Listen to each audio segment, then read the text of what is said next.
নমস্কাৰ সকলোকে আন এটা ভিডিঅ' লৈ আহিছোঁ। এইবাৰ এখন ৰিজৰ্ট আপোনালোকক দেখাম। গুৱাহাটীৰ পৰা প্ৰায় 40 কিলোমিটাৰ দূৰত, অৰ্থাৎ মায়ঙৰ ওচৰত, পবিতৰা ওচৰত এখন ৰিজৰ্ট আছে, মিষ্টিক মায়ং ইক' ৰিজৰ্ট। এয়া এণ্ট্ৰেঞ্চটো। সোমাই প্লাজা এটা আছে, ওপৰত ৰেষ্টুৰেণ্ট আছে, বাৰ আছে, আৰু তাৰ পাৰ হৈ এটা পাৰ্কিং। কিছুমান গাড়ী ইয়াত ৰাখে আচলতে। গৈ থাকিব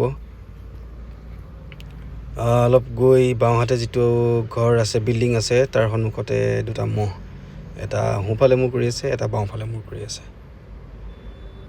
আৰু এইটো হ'ল মেইন বিল্ডিং। ইয়াতে বহুত লাক্সাৰিয়াছ ৰুমবিলাক আছে। ইয়াৰ বিল্ডিঙৰ সন্মুখতে এখন কি বুলি ক'ম আৰু, এখন চোতাল, ধুনীয়া অসমীয়া ভাষাত ক'বলৈ গ'লে এখন চোতাল। এইটো মেইন বিল্ডিং।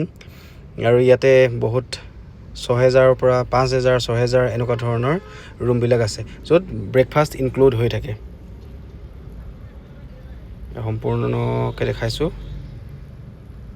সন্মুখৰ বিল্ডিংটো। এইটো এটা ছুইমিং পুল, ধুনীয়া, আৰু 3টা ডলফিন আছে, যাৰ মুখৰ পৰা পানী ওলাই থাকে।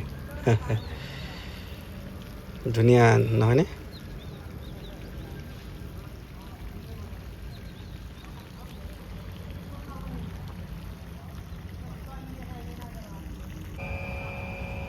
এয়া পিছফালৰ মিষ্টিক মায়ঙৰ পিছফালৰ দৃশ্য।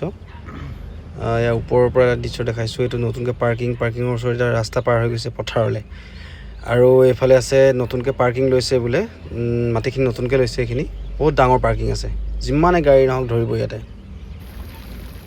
আৰু ৰাতিৰ দৃশ্য, এয়া ছুইমিং পুল, ভাল লগা পৰিৱেশ। এনেকুৱা লাগে যেন আমাৰ অসমৰ ঠাই নহয়, বাহিৰৰ ক'ৰবাত আছোঁ, এনেকুৱা অনুভৱ হয়।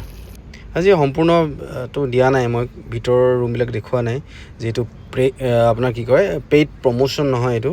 মই নিজে গৈছোঁ, নিজে বনাইছোঁ, আৰু দেখাম কেতিয়াবা।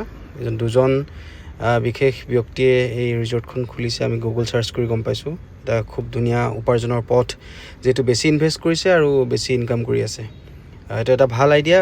সৰু সুৰা ৰিজৰ্ট খুলিও আপোনালোকে ইনকামৰ পথ উলিয়াব পাৰে। ধন্যবাদ। পুনৰ লগ পাম আপোনালোকক।